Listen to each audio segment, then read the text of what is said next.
asked me to open a session to social change conference, so he said to me, you need to say something controversial. So here goes, please don't be angry with me. You see, I think young people are not the problem, we are. Okay, that's the controversial stuff out of the way. A mate of mine made this comment to me. He said, I'm not young enough to know it all. I'm not young enough to know it all. And at the time that really made me laugh because it was in the context of a young person we were working with who apparently had all the answers, they knew everything. And of course we were being very indulgent grown-ups to the point that, one day this young person would grow up and realise that the world is in fact hard and horrible and can't be changed. If you think of some of the greatest ideas and innovations and dramatic changes in the world, they've been achieved by people over the age of 25. As Einstein, for example, theory of relativity when he was aged about 21, 22. Darwin was only 21 when he went on his voyage of the Beagle. Elvis Presley was about 22 when he was at the peak of his career and his most creative. Mozart, who wrote the best of his stuff, apparently before he was 18 years old. You see, I'm beginning to wonder if maybe it's actually only possible for young people to achieve social change because they're too young to know it can't be done. As we get older and we become adults, it all becomes about stay with the status quo, be nice to people. I think some of the most powerful things I've achieved in my life has come as a result of conflict. Conflict has very strongly diverse points of view where people don't agree. We spend our time trying to soothe people into establishing common ground.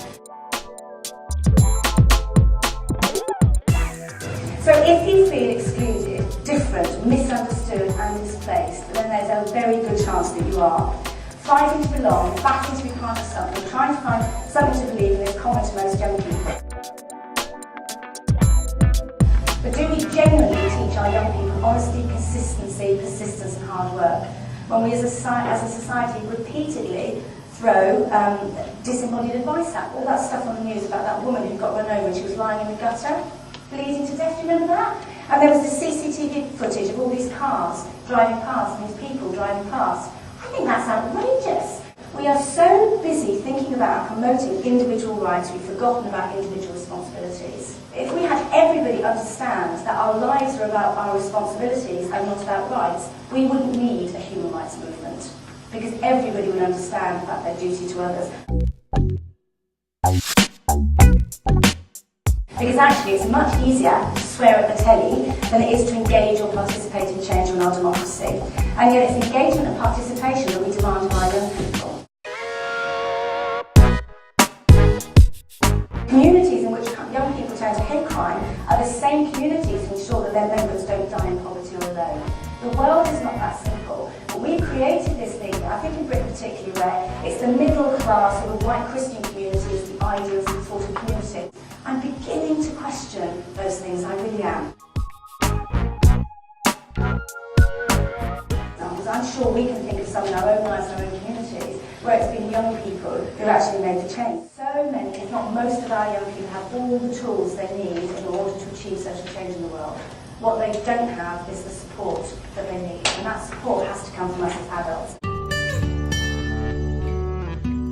I don't think young people are everybody's problem. I think they're everybody's opportunity to see change happen in our lifetime, and I think if we want change to happen, that's where we've got to invest in it. To me, that there are three things we need to change in order for us to achieve the social change we want: culture, community, and consequences. If I start with culture, I think we in our society are creating a culture of victims, where it's somebody else's fault, or somebody else's responsibility, or somebody else's problem, and actually avoiding where the true fault lies. And we've created a culture where, frankly, practically everything is the government's fault. Obesity, it's the state. Child abuse, it's the state. People speeding, it's the state. It's all about somebody else's fault. But it seems to me that for many of the social problems we face in our society today, the easy and lazy thing to do is to blame the state, rather than to take responsibility. But in society, we have a tendency to do things to young people rather than with them. I'm also beginning to wonder if we're way too busy thinking about treating symptoms rather than the cause. And to show people that if you work hard, and if you're diligent, and if you step up to the plate, then good things will come to you. But they're not going to come to you if you don't work for it. When we were younger, How many of us had at some point an example set to us, or somebody who invested in us, who believed in us, who gave us a risk and allowed us to make a mistake and gave us an opportunity to learn something new? For so many excluded young people, as you will all know, they actually don't get that experience. George Bernard Shaw said, reasonable men adapt themselves to their circumstances, unreasonable men adapt their circumstances to themselves. Therefore, all change depends upon unreasonable men. And I think that's our job today. If you think about social change in this country at the moment, what we're tending to see is huge sums of money being thrown at social problems. Apparently some £20 billion into the voluntary sector alone from the state. But is it better? Well, in fact, there's a report published by the Joseph Rowntree Foundation that shows overwhelming evidence that things aren't, in fact, better. I think it's because we've allowed the lure of money to get in the way of what it is we're trying to do. We chase it, chase it, chase it. We tend to start with the phrase, show me the money. There is enough money. There's more than enough money. The problem is not about the lack of money. What you would do is you would find other ways to achieve the objectives you're setting yourselves out to achieve. We are all of us qualified to comment on what's wrong with the world. Every single one of us. And in fact, not only are we qualified, it's our bloody duty. Complaints back where they were saying, like, we're being made to feel guilty, and that chuggers on the street made us feel guilty. I think that there's a reason that God gave us the ability to feel guilt and shame. They're extremely strong, positive, healthy emotions because they remind us about what is right. And they help us to do those things that are right, and they help us to fix those mistakes that we've made. Actually, I suspect that an awful lot of social change is in fact driven by people who feel shame and guilt, and who feel that they need to do something to put things right.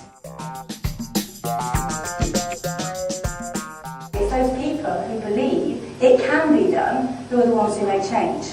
I think in the end we've got to stop being understanding and reasonable. That is not how we change the world.